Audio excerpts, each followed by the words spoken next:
Good evening and welcome. For many, the 4th of July is just another day, but for the USA, it's a special day. A day that has a lot of celebrations, that has connotations that many would not necessarily know unless you get into the details. Tonight, we have Mark Dillard, who is the Charge d'Affaires of the United States in Kenya, and we're going to be asking him a few things. We want to know, what is the relationship between Kenya and the USA? What are the partnerships that we have, and what's in it for him in the future? Welcome and thank you for having us in your residence. Maybe if you could tell us, the 4th of July has so many connotations for so many people. What does it mean for you? So the 4th of July for me, it's like the quintessential holiday of American holidays. I think Americans all come together around it. I grew up in Illinois. I grew up in a small town or suburb outside of Chicago. And one thing we always did on 4th of July was get little flags, and we would go down into the center of town, and we would watch a parade. And so the firemen would come, and the fire trucks, and maybe the marching band from high school. So you're seeing, I think, a few of the flags that we have put out. The red, white, and blue is everywhere on 4th of July. And so our object today is to try and give Kenyans a little taste of the best of the United States, what we have here in Kenya to show, and share that feeling. That is, it's a feeling of Americanness, but it's a feeling, and you may have heard these words before, but the 4th of July was when the Declaration of Independence was signed, and the very famous phrase is that Americans should be free, they have unalienable rights, and they should be free to pursue life, liberty, and the pursuit of happiness. Right. And you can see we're working on happiness. Right. Today. There's a lot of happiness happening in the background. Right. Maybe if you could just tell us, there's so much significance in the colors, so much significance in the food. You've brought a little bit of the U.S. into the country. Yes. What is the relationship like between the U.S. and Kenya? Well, I think the relationship between the U.S. and Kenya is fantastic. We have a 60-plus year partnership with Kenya in its form as a free country, and let me emphasize that free. Right, the freedom is the part of the 4th of July that we think about so much. So, we have one of the largest embassies in the world for the United States here in Kenya. Right. It's actually our largest embassy in the African continent because of how special this relationship is. Right. And that covers everything from what we do together in the military to what we do together on economics and health, and actually jointly influencing things that are going on in the region. Happy to chat a little bit more about that. All right. We're going to be delving into the details of that. We're going to be looking into some of the changes that we're going to be seeing between, Kenya and the U.S. and the relationship that they have in the next phase of this interview.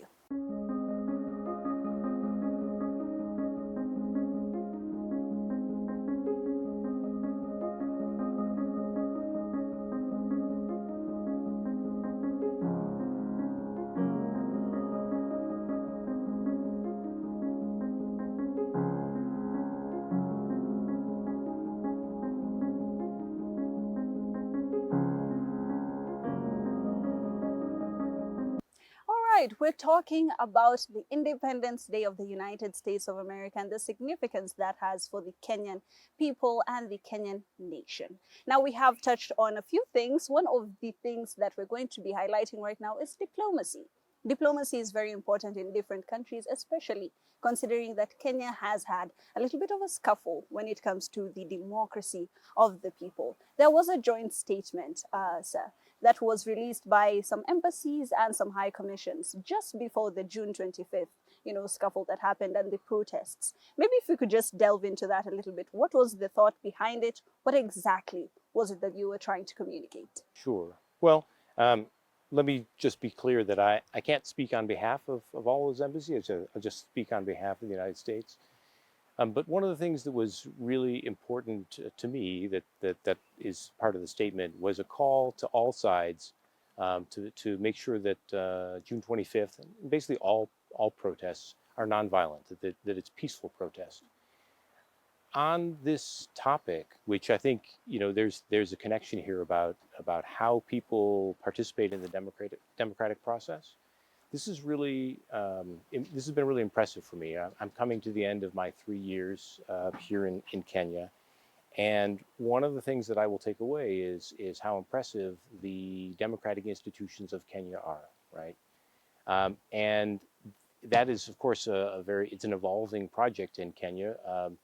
We're talking about our Declaration of Independence today. Right. Kenya's constitution is just from 2010, so it's a much shorter period. People are still working out how some of those forms of expression work. So, for me, I engage with an enormous number of people across the spectrum of Kenyan politics and Kenyan society. So, I speak about Kenyan politics and democratic development with politicians across the spectrum, senior government officials, people like the former Prime Minister Odinga, members of the opposition, sometimes young leaders. I meet with civil society groups, and so I emphasize a couple of things that I think are important. One is that nonviolent principle, that peaceful principle. Kenyans have, under the Constitution, a right to protest. But it's very important that that protest is channeled in a way that fits in a democratic society. In a democratic society, people also have rights of life, right? Rights of life and property. So following that, which I'm going to connect to the other big thing, which is rule of law, right? Um, Rule of law is such an important principle, and I see Kenyan institutions standing up for rule of law. It's important to me that, or I think it's important for Kenya that as people make their voices known, that everyone in the process is following that rule of law. So for protesters, right, that means again avoiding violence. Um, and if there are individuals who break the law, they should be held accountable. But certainly that also applies to the police when there are incidents, when there are allegations of misconduct. People should be held accountable to that law, which is very strong and has a great tradition in Kenya. Right, Mark, there was a statement made by a couple of cabinet secretaries alluding to a foreign hand at play, and this maybe shook, the democracy of the country a little bit. What's your view on that? My view on that is that we are a partner nation. We are friends with Kenya, and friends talk to each other in a frank way about their own experience, about what has worked. It's part of a healthy relationship. All right, maybe let's talk about the economic perspective now. Sure. We have a lot of joint initiatives. We have a lot of things going on for us as a country or as two countries. And we have AGOA and STEEP specifically for a lot of traders in the textile industry, so to speak. Maybe if you could just tell us, AGOA is coming to an end September 30th. And STEEP is still under negotiation. A lot of Kenyan traders would feel a little bit of hesitation considering they do export to that country. Where are we as two nations? I think it's a very interesting time for where we are. So let me be a little bit precise on a few things you mentioned. First, you said AGOA, and AGOA, technically AGOA is coming to a question of renewal in September of this year. That's a question for our Congress. It's something that our Congress will take up. So I can't really speak to exactly where that's going. It's part of the legislative branch. But Kenya has been a huge partner to the United States. We have a very balanced trading relationship where the U.S. exports a fair number of goods and services to Kenya, and Kenya does likewise to the United States. A relationship where those individual transactions are really important to these traders, and as those transactions grow, we see all the side benefits that come with that. We see people whose skills improve. We see wealth and prosperity that increases on both sides. And so what I would focus on is that the current administration's emphasis is really on moving towards a much more investment and trade driven relationship where the commerce, all right, the mutually beneficial commerce between our private sectors really drives that relationship. There is the kind of high level negotiations between countries, And in fact, a free trade agreement was first talked about during the first Trump administration. That is going on, and I speak with various senior officials about exactly how we're going to essentially lower barriers so that more trade can happen. But maybe of more interest is how much is going on that isn't government to government, but is actually the real driver of prosperity. So we recently had a creative economy forum in Nairobi. We had a bunch of U.S. investors and U.S. essentially creative industry executives who were here, and we were connecting them with Kenyan talent. And that kind of fusion where, these investors came and they said very plainly, we're not here for charity. We're here because there's opportunity here. There are things that it's going to be good for us and it's going to be good for Kenyans. That is sustainable growth that we're looking at. And so that's what's so exciting about things like that. Let's focus on that a little Sure. bit, Mark. You've touched my interest a little bit. The distinction between opportunity Sure. and charity. Of course, US aid was cut. Some of the funds that were coming in, especially development aid, 26% of development aid coming into Africa was coming from the US, and this is going to drastically, touch on the economy of the country as well. How exactly is it going to go on going into the future? Do we see a return of US aid, or is this relationship going to be more quote unquote symbiotic? Well, I'll take it a little slightly different direction. Maybe not use that word. First of all, I think the trade relationship, what you've kind of put your finger on it. I think in that sense that we are going to be much more commercially driven, which the philosophy is that that's going to be a lot more sustainable, right? When there is interest on both sides, and when it's profit driven. Companies keep coming back because it is in their interest to do it, and it's the interest of both sides. So that's a very exciting space. For USAID, well, we're marking quite a significant time this week, because between June 30th and July 1 was the official closing of USAID, and the migration of active development and assistance funds from USAID to the State Department. What does that mean? What does that mean for people? That means that we as a government have looked at the assistance that we're providing to other countries, not just Kenya, but all around the world. And we have decided to focus on things that really align up with our core foreign policy goals. And the part that's most operative, I think, for Kenya is that we focused on life-saving assistance. So many of USAID's programs had a health aspect, and we continue to see those health programs moving forward into the future. So I've been out to see a number of projects in Nyanza, right? I've seen our PEPFAR and our HIV-related programs.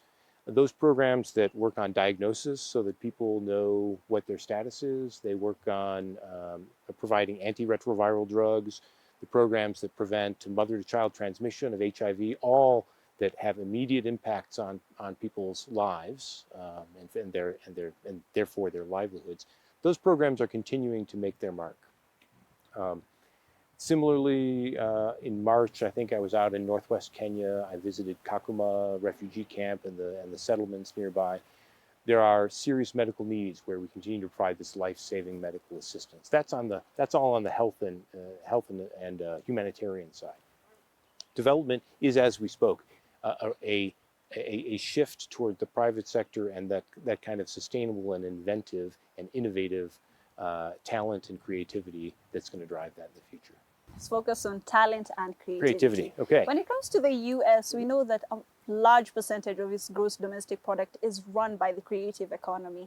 When we talk about acting and singing and so on and so forth, Kenya could learn a lot from this. The president is famously quoted for saying, that the Grammys could be hosted in Kenya. Is this a realistic dream that Kenya has? How exactly are we collaborating on the creative front? So thank you for asking that, because this is one of the most exciting things that we've done in the past year. As I said, we had this U.S.-Kenya Creative Economy Forum in June, first of its kind. And what I saw there were executives from the U.S. These are film producers, these are well, Panos Panay, the president of the Recording Industry Association that run the Grammys, came to Kenya. So yes, I mean I can't speak for Panos, but yes, we are facilitating a conversation between the government and the Grammys about what kind of expansion the Grammys might do on the African continent. Potential.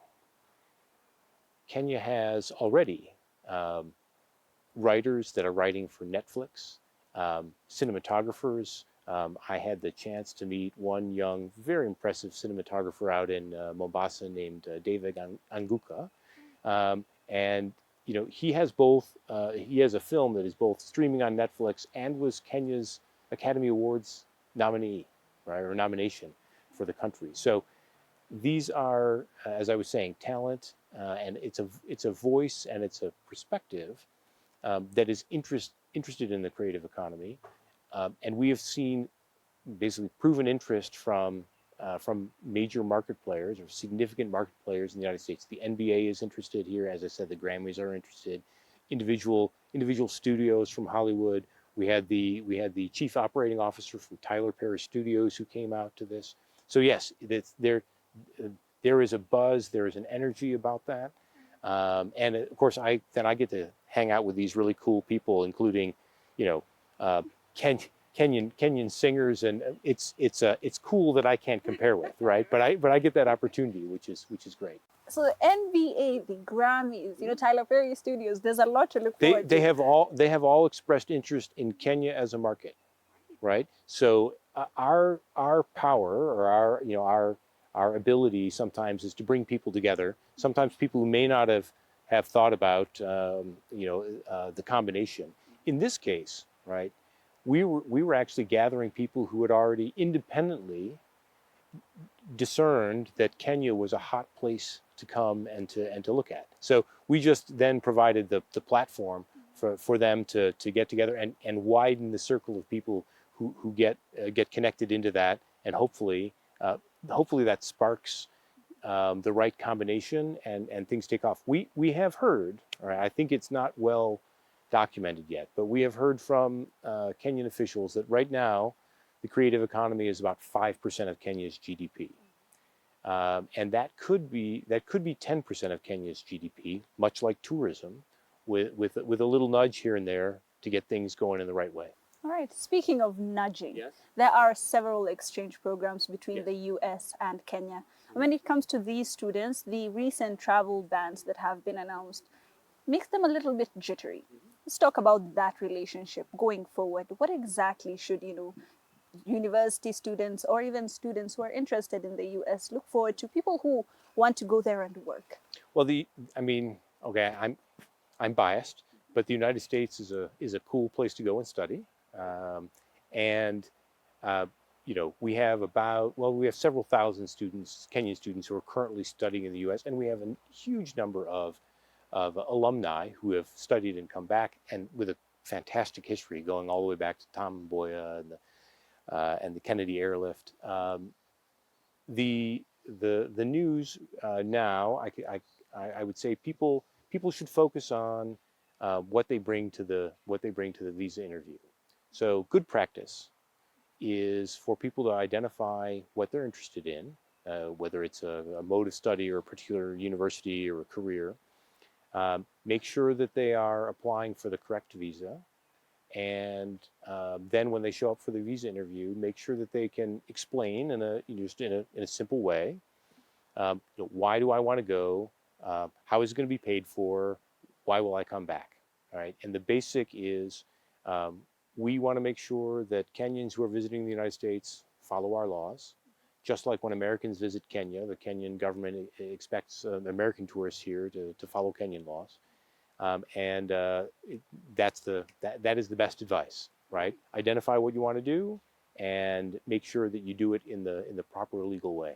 Right. And finally, speaking of traveling, this is the last month of your tenure. Yes, it is. What would you say are your achievements? What has been your relationship with Kenya, and how have you found our country? So Kenya has been a spectacular experience. there are many things to learn. I'm going to walk away saying that Kenya has charmed me. I am one, such variety in Kenya. Now, some of the people who will be here at our celebration for 4th of July have known, because I've introduced them, have known. I have many friends and family who I've encouraged to come because I had such a good experience. I told them I needed to share it with them too. So they've seen my friends and family. I personally have been to more than 20 counties at this point. Some of the highlights, as a diplomat, sometimes you get access to things that you wouldn't normally see. So, I mean, who else gets to fly to Mombasa and attend the Kenyan Navy's 60th anniversary? See that, or go to Nanyuki to the Exercise Justified Accord, or meet Eliud Kipchoge or Faith, right? Or members of Saudi Soul, or go to Kisumu and eat fish in Kisumu. Try and learn how to do that in the way that I could eat all the way all the way through it without I was being instructed in the proper way, right? So those are individual experiences that I can describe to my family and friends back in the U.S. But let me leave you with something that I think is that's past. Let's talk about future. One of the things that has been most impressive is, in most of those places, I've also found a way to connect with students. And so, for example, in Mombasa, I went and visited Swahili Pot, and I heard the entrepreneurial dreams of many Kenyan youth. Out in Turkana, I met with, at the university, I met with kind of student leadership at the university. I met with some of our exchange alumni when I was visiting the Mount Kenya region. People they're in their 20s, they've already made an impact, they've done things that make me think, like, what have I spent my life doing? I mean, casually walk up and talk about their art exhibition in the United States, or getting their film into the Sundance Film Festival, which is a really big deal. What that tells me about Kenya's future is how bright Kenya's future is. And when those folks are talking to me and they're meshed in with our programs, they come and they meet us and make friendships, what that means for our partnership as well. So I leave both charmed and optimistic and inspired. All right. Kenya is charming. Some of us who live here probably don't take it that seriously, but that is something that a lot of people who come into our country think of it.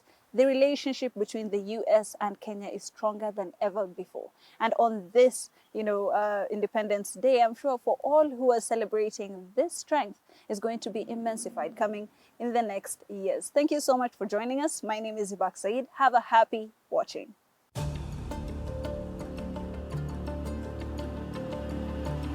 We value